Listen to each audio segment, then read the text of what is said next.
Hello and welcome to another Healthy Bite. My name is Dr. Ron Ehrlich.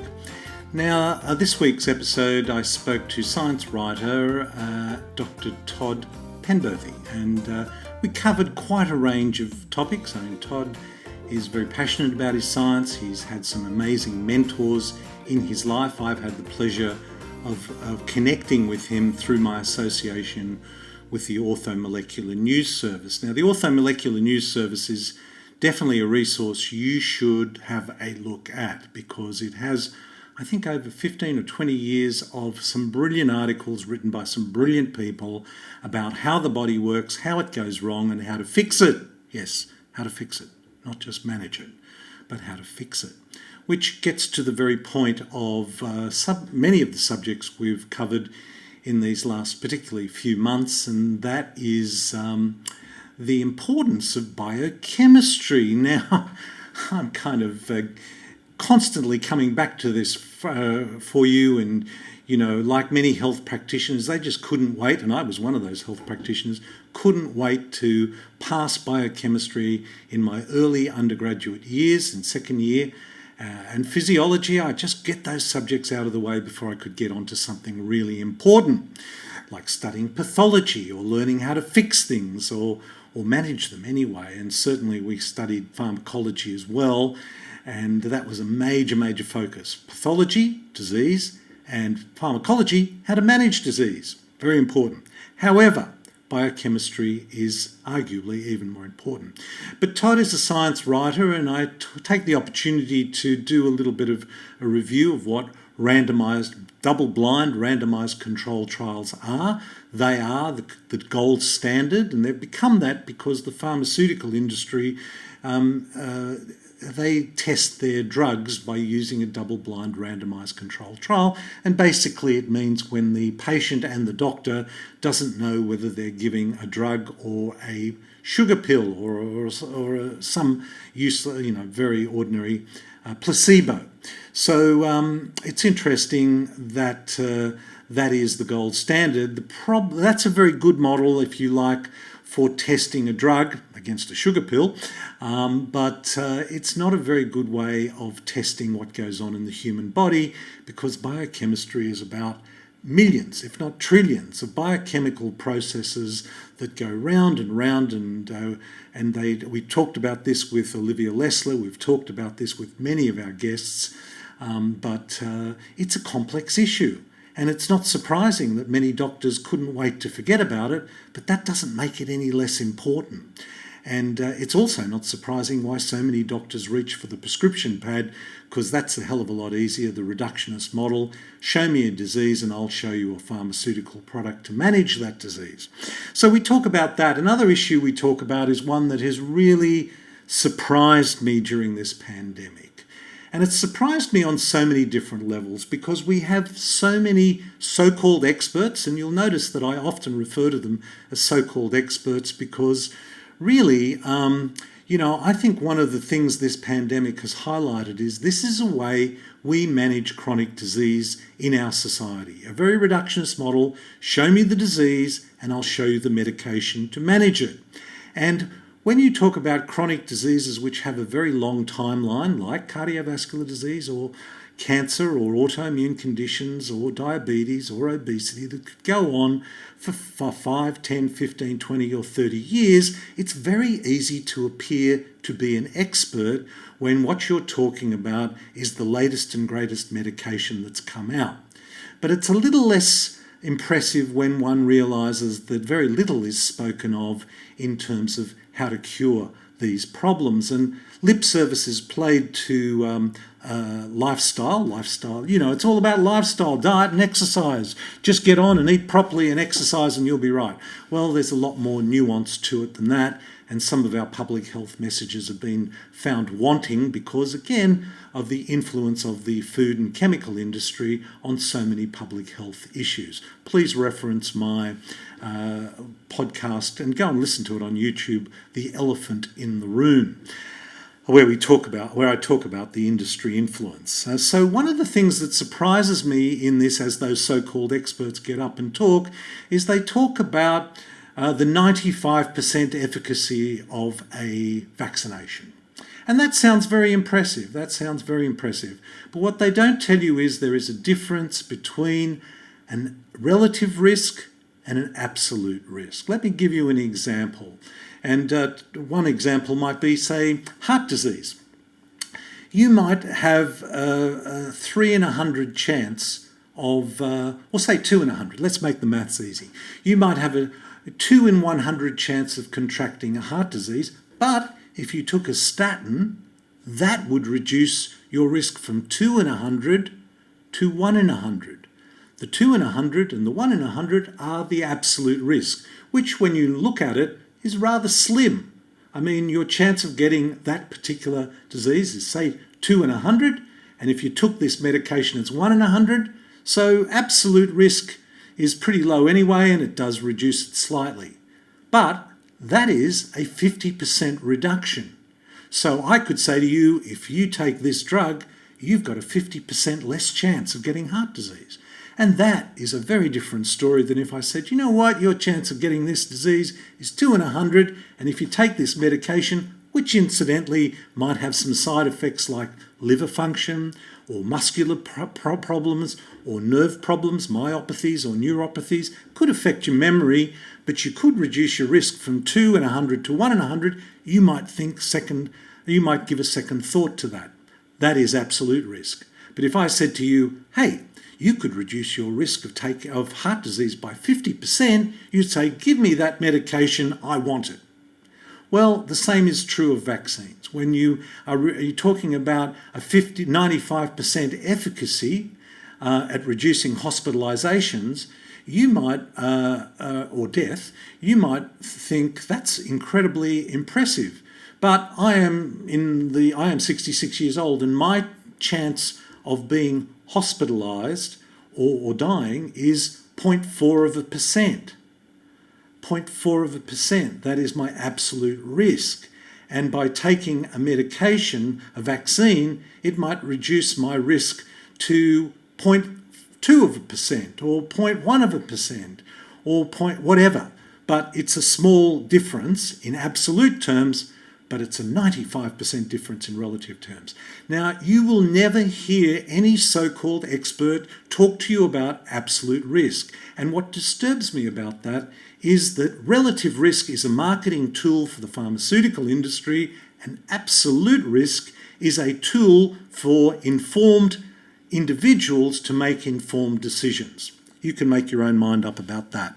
We also talk a lot about biochemistry in this week's episode, and we get into some pretty technical chats about vitamin B3, and that was a nutrient that I had kind of forgotten about, but of course I should remember, because my cardiologist, Dr. Ross Walker, has me on that, and the whole the flushing of taking vitamin B3 is actually a really important process that we should actually embrace. So that's another one. And you know, again, if you're wondering, here's another nutrient. Well, yes, here's another nutrient, because we need many nutrients to function optimally. And this is why a double-blind randomized controlled study of vitamin D or zinc, or pick out any single nutrient, and you just cannot do that kind of study. Does that mean it's not valid? I often use the analogy of parachutes. Now, let me give you another example of double-blind randomized control. And I ask you whether you would accept this or not. Now, it may shock you to learn that there has never been a double-blind randomized control study done of parachutes. That would involve getting 20 volunteers and giving them all a parachute. But somebody, not the volunteer or not the pilot, has snipped the cords on 10 of those parachutes and rolled them all up and put them into a packet and mixed them all up and given them randomly to people. So neither the people nor the pilot knows who has got the parachutes that will work and the parachutes that don't work. And they go up 10,000 feet, all 20 people jump out of the plane, and we observe what happens. And not surprisingly perhaps, those with parachutes land safely and those with faulty parachutes die, and therefore we can conclude using a double-blind randomised control trial that parachutes are actually, by the gold standard in medicine, parachutes are really effective. It might surprise you to learn that study's never been done, and yet we still use parachutes. I mean, really, if the gold standard is double-blind randomised control, there is no evidence to support that parachutes actually do work. And in the same way, we are unable to do a double-blind randomised control trial of vitamin D or zinc or as a single nutrient because the body just don't work like that. Now, Todd also mentioned something in passing, and you may miss it, but I thought I would bring it to your attention. And he said, it's sad, but health has become profit-driven. I think there are two aspects to why we find ourselves with such poor health in our Western world. And that is because both food has become a commodity, and that has affected the quality of the food, making profitability of food production more important than actually the nutrient density of the food we're eating. And so food has become big business. It's become big business for the fertilizers that are sold to farmers to produce crops that they can produce cheaply, to take to market, and etc., etc. So food has become a commodity which is driven by profit, not by health, and it should be. And not only that, but healthcare has also been driven by profit. And you only have to look at the fact that the pharmaceutical industry generates $1.2 trillion a year in revenue to learn that, and billions of dollars in profit. So he said that, and I agree with him, profit should not be what drives food or health. Both those industries should be totally devoid of profit. It should all be about human health. And another thing that Todd shared with me, and this was something I really hadn't factored into the COVID management of, when you contracted a disease, COVID, there's another element to it which is important, and that is the allergic response, the histamine response.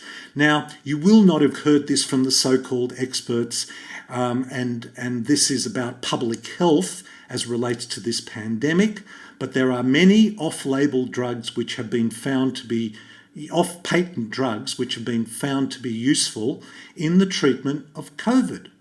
So when you get a diagnosis, there are many off-label treatments, some of which I've spoken about in the many P's of the pandemic recently in A Healthy Bite, but some of those are ivermectin, which won the Nobel Prize for Medicine in 2015 and has been shown to be a very effective anti-parasitic drug, but also antiviral drug for humans as well as animals. Now, if animals are the measure, then we really shouldn't be taking antibiotics because animals consume far more antibiotics than humans do, but that's a whole other story. Another one is hydroxychloroquine. Another one is fluvoxamine, which is an antidepressant. And all of these are taken in combination with vitamin D, with magnesium, with zinc, with quercetin. Quercetin's one of those supplements that makes zinc more available to the cell. And here is another one. Antihistamines like Benadryl or Claritin. So there are antihistamines which are very important in downscaling this whole cascade of inflammation which occurs. So that was something that was new to me. So there were some great things in this week's podcast. Todd is very much a science writer, and he alerted me to B3 and told us about that legendary Dr. Abram Hoffer, who is the father of integrative psychiatry, but also alerted me to the work of a South African doctor called Dr. Shankar Shankar, Chetty, Chatty, and his work with antihistamines. And it's not surprising that in South Africa, in India, in South America, where there aren't billions of dollars to spend on vaccines, they're using these old medications in combinations with supplements to manage this disease. So you would have thought, and it wouldn't be hard, to report on this in the Western world, people would be dying by the millions in India, in South America, in South Africa, in Africa, and you say, well, they're not reporting it. Well, it wouldn't be hard for The Guardian or the Sydney Morning Herald or the New York Times or the Washington Post, who all seem to be pumping out a message very conducive to spending billions on a vaccine which is experimental. And I used to think vaccines were all about avoiding disease. When I took my smallpox, cholera, measles, whooping cough, it was all about not getting the disease. And it turns out with these so-called vaccines, we do actually get the disease. We can still be hospitalised from the disease, and we can certainly transmit the disease. So that's not what I used to call a vaccine, but that's a whole other story. But things like there are vaccines of the old-fashioned type coming out, Novavax and the South Australian vaccine, Covax, or Spikogen it is, from Professor Nicholas Petrovsky. They're the old-fashioned kind of vaccines which hopefully will give us some immunity about getting the disease as well as transmitting it.